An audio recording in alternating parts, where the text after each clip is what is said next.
Greetings, salutations, and welcome everybody to Variax's Let's Play of Mount & Blade version 1.011. Completely vanilla, no mods. This is just it. Mount & Blade, the original game. Played this for a couple hours, really liked it. Big thank you to Kakoni for gifting me this game. Had a few people suggest it to me over the years, and it did catch my attention, and I did want to play it, but I didn't have it, and now I do. So I played it, I enjoy it, so I'm Let's Playing it. This is it's a sandbox style RPG action adventure sort of game in which you are plonked into a mythical medieval realm in which there are I think there's 5 different kingdoms vying for power, and you join one or more of them or none of them and try and take over the world or do whatever you want to do in it. I think role-playing this is going to be quite a challenge, and that's why I hesitate to call it a role-playing game, because you tend to play it the same way all the time anyway. It's more about the gameplay, so that's why it's more of an action-adventure game in my opinion. But it does have RPG elements like stats and skills and stuff like that. But my character's background is that we've been wronged somehow by one of the factions, and we have to kill one faction. That's basically our aim for this Let's Play. Not sure which faction it is. It'll be the Nords, okay? Because that's the only one I can remember. The Nords have wronged us in some way, and so in this Let's Play we want to kill all of the Nords on the map. That's what we're going to do. Unlike my other Let's Plays, this Let's Play has not been recorded 10 years in advance. And therefore, if you want to give me any hints and tips on the game, on how to, on general gameplay hints, tips, or how to build my character, what stats and skills are most useful, then please do, and I may well heed them. So, with the introduction gone, let's start a new game. So, I'm going to make a character. Welcome, adventurer, to Mount & Blade. Before you can start playing the game, you must create a character. To begin, select your character's gender. We are going to be male. You were born years ago in a land far away. Your father was an impoverished noble, travelling merchant, a veteran warrior, hunter, steppe nomad, or a thief. Not any of them. Not a merchant. So either a warrior or I like the idea of an impoverished noble. I think that works. If we're wrong, then maybe our family was killed. Maybe we sort of had a small holding, and the Nords, because we're in their way or whatever, decided to sweep across and kill us. Which is a bit mean, but there we go. So yeah, we're the son of an impoverished noble. You came into the world the son of a declining nobility, owning only the house in which they live. That makes sense. However, despite your family's hardships, they afforded you a good education and trained you from childhood for the rigors of aristocracy and life at court. You started to learn about the world almost as soon as you could walk and talk. You spent your early life as a page at a nobleman's court, craftsman's apprentice. No, that doesn't work at all. And no. Craftsman's apprentice sent me off to the smithy, or as a carpenter or something.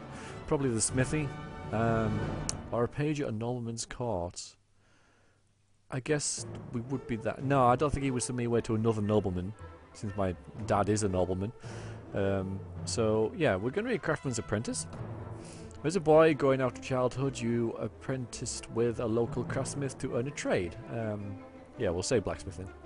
After years of hard work and study under your new master, he promoted you to journeyman and employed you as a fully paid craftsman for as long as you wished to stay. Then, as a young adult, life changed as it always does. You became a squire, troubadour, university student, goods peddler, no. A smith, no. Well, a smith kind of works, game butcher, no. But I don't think I would stay on as a smith. I learnt my trade, making swords and axes and stuff, and I mastered it. Time to move on and do something else, you know? So maybe I became a squire for a knight who I met while I was a blacksmith, or maybe someone my dad knew to train me the ways of the world and stuff like that. So yeah, but we became a squire. The other distinction felt sudden to you. Somewhere along the way you had to become a man, and the whole world seemed to change around you. When you were named squire to a noble at court, you practiced long hours with weapons. That'll help. Learning how to deal out hard knocks and how to take them too. You were instructed in your obligations to your lord and of your duties to those who might one day be your vassals. But in addition to learning the chivalric ideal, you also learned about the less uplifting side. Old warriors' stories of ruthless power politics, of betrayals and usurpations of men who used guile as well as valor to achieve their aims. But soon everything changed and you decided to strike out on your own as an adventurer. What made you take this decision was personal revenge. Loss of a loved one? Maybe, yeah, because our dad was killed, you know, and our home was destroyed, but that's more like revenge. So that's what we're going to do. We're going personal revenge against the Nords. Only you know exactly what caused you to give up your old life and become an adventurer. Still, it was not as difficult a choice as you to leave with rage burning brightly in your heart. You want vengeance. Vengeance! You want justice. What was done to you cannot be undone. This debt can only be paid in blood. Alright then, let's become an adventurer and ride out. We get to pick a flag, because you can't take over countries without flags. We'll have that flag. So yeah, 3 swords. And what will be the game's saving policy? B. Realistic, no quitting without saving. I want the option, because this is a let's play and I could screw myself completely over, and even though I might not use it, I want the option to quit without saving. Thanks very much. And yeah, now, so we have like a level and health and experience, and you know, you gain experience, you gain levels. So attributes. I tell you what, we'll just, because we've got 4 attribute points, we'll make these up to 8 each, so we have like a good round number, and you know, they're pretty average, all of them, you know.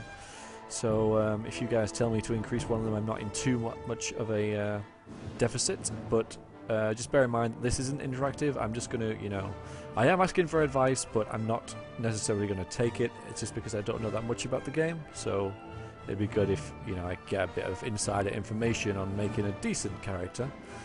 Alright, so what now? Okay, we've got 3 in leadership, that's good. We've got 3 in riding, 2 in weapons master, and okay, power strike, which increases our melee damage. So we're good at melee. Oh, 2-handed weapons is what we're wanting. So we're very much a melee fighter, definitely. Let's stick 1 in athletics in case we go into an arena, which we probably will. That doesn't seem that good. Each point in this skill increases hit points by +2. Health is 45, so now we're going to bother with Iron Flesh. Riding's already good. Well, which is the one that lets me move faster? Is it that one? Pathfinding. Lets me move faster on the main big map. So we'll put that. Spotting also, we'll put 1 in that as well. We'll put 1 into inventory management. Actually, no, not yet, because we don't really get that much loot early on. Prisoner stuff will be quite persuasive. And yeah, we can take prisoners. 1 more. Let's stick it in first aid. And what's left for me? Oh yeah, into the name. I am Variax. Thanks very much. Onwards to the actual game. Alright, okay, yeah. So we want a decent sort of dude. Decent looking dude to be. Anyone vaguely decent looking? Anyone at all? Okay, we'll settle for you. That's us. With a different beard, say. We won't see too much of our face because most of the game will be... There we go, that's us. Will be played like from either first person or third person perspective, so you won't see our face that much anyway, so it doesn't really matter. You arrive in Cald Radia, a land torn between rival kingdoms battling each other for supremacy, a haven for knights and mercenaries, cutthroats and adventurers, all willing to risk their lives in pursuit of fortune, power or glory. In this land, which holds great dangers and even greater opportunities, you will leave your past behind and start a new life. Now, on a rise above a distant training field, you feel that you hold the key of your destiny in your hands, free to choose as you will, and that whatever course you take, great adventures await you. So we're off on a quest to kill the Nords. Let's do it. Okay, so there's our training field. And where are we? Who are these guys? They've... Oh, yeah, that's cool. That's cool. Stop. It's fine. It's all good. So there I am. Just me. We're in this place. The green people. And where are the Nords? I believe they're up north, aren't they? That would make sense. Alright, so the Yellows. We have to kill the Yellow Kingdom. All of this has to be annihilated. And we're starting off here, and as you can see, it's a pretty major map, pretty epic. And yeah, there's 5: green, purple, orange, blue, I guess, yellow, and green. Yeah, back to the beginning. So where are we? There. Alright then.